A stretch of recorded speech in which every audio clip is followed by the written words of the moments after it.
quick calculation of what a 20% instead of a 20% on 2011, what a 10% would be. Again, what we're trying to balance out is the longer you phase that out, now where your water utility capital funding balance is pretty well rounded with the 67% debt. If we take that out, then you're pushing that back up into the higher debt needs. So the less system reinvestment funding that you have, the more debt you're going to need to issue. And so what we tried to look at is really getting, it's important to get system reinvestment funding in there. And so if we felt reasonably you could get that in there with giving you a result, is why we kept that in there. So again, policy call, but also it does have significant implications for future debt financing needs, and just continuing to debt finance will end up by likely bumping up against coverage issues and having to have increases just to meet coverage if you get too much debt. So. Yep, you had some questions? Yeah, while she is calculating there, just a simple question on this comparative graph here Yes. on page 41. I do see Washougal existing, Washougal ATB across the board. Yep. And then maybe you said it, I don't recall, what Washougal COS up towards the high end of that spectrum? That is the cost of service, so that's what we did not go over today, but it was just a quick look at if we did go to a cost of service type based rate, what that would be. So my request there is to ignore that column. Yeah, last minute changes on something we didn't present.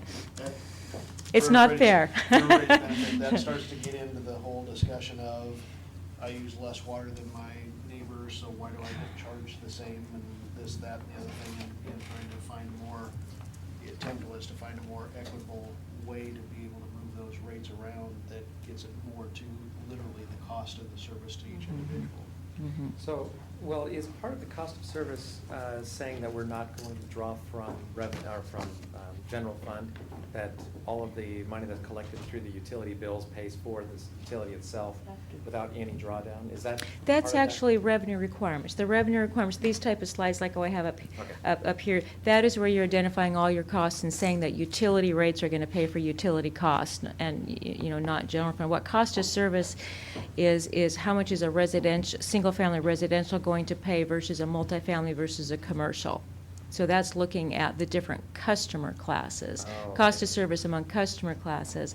The revenue requirement forecast, in here we have identified all costs, and it is, with all enterprise utility fund concepts, is that they should be self-supporting with rates paying for everything, which again is what the strategy shows when we came up on each one here.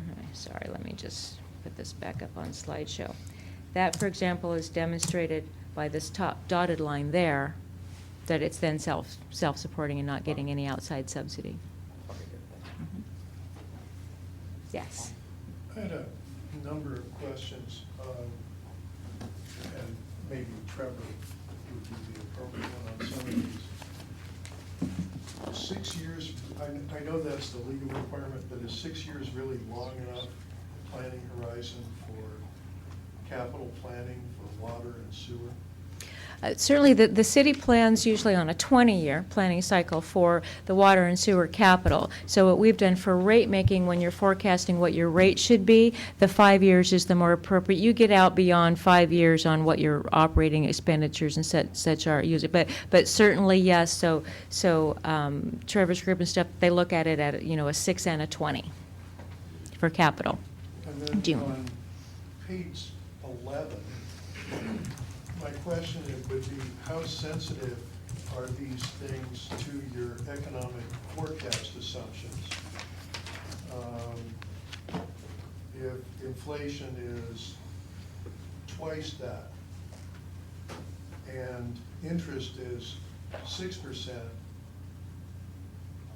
what does that do to these plans?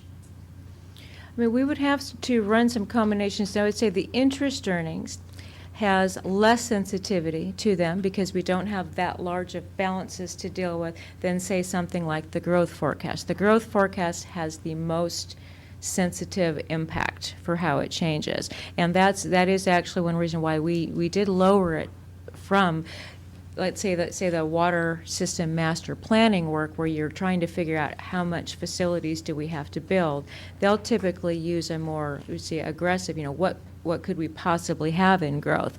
And I think the forecasts in your comp plans are higher, but because of the sensitivity it does have in rates, and rates really need to be the opposite of capital planning, they need to be conservative, we did lower that for the very reason of, we noted it had a bit of sensitivity. The operating costs, again, that operations cost would double.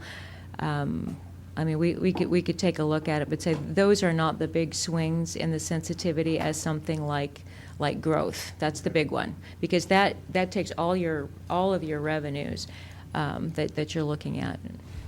And then on page 20, I got kind of confused on this utility rate. Okay. calculation. At the moment, am I correct that we do not presently charge utility tax on city utilities? That's correct. I mean, I would defer that to someone and see, but generally speaking, your city governments do not pay the utility tax. That's why often sometimes you'll see in the, We have a 10% B&O tax that the general fund does receive from Right. utilities. I don't know if that's what you're referring to. no, but the city facilities you're talking about. Well, when I get my electric bill, there's a line item that's the city of Washougal utility tax. Okay. When I get my telephone bill, same thing. Mm-hmm. When I get my water bill, no. It's embedded in your water bill rate. So yes, you are currently paying the 10%. It's just not a separate line item. It's incorporated into the cost structure. So this new utility tax going from 10% to 16.4 is included in the 13.5% rate increase? Yes, it is. Okay, thank you. On page 23,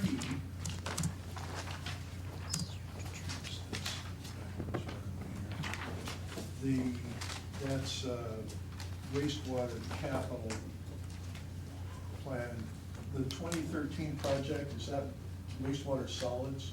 It's actually phase 3 improvements for pretreatment and secondary treatment for oxidation ditch and secondary clarifiers. So that- Okay, so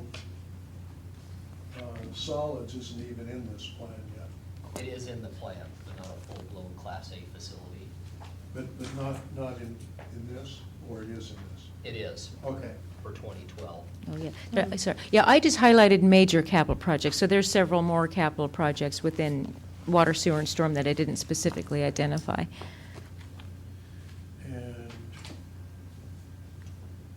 I guess page 34, the question was, do we currently tax stormwater? And I guess that's included in the rate, so. Yeah, stormwater is currently exempt from the 10% utility tax. That was the policy at the time of the utility formation. So there would be a new utility tax on stormwater? That would be a policy decision to implement one. If you're referring to the lane requirement, wouldn't put anything on storm, that's just water. That's just a water increment. On page 34, the orange block. Oh, that's just, yeah, Excise. yeah, excise tax. So you pay the utility tax on water and sewer,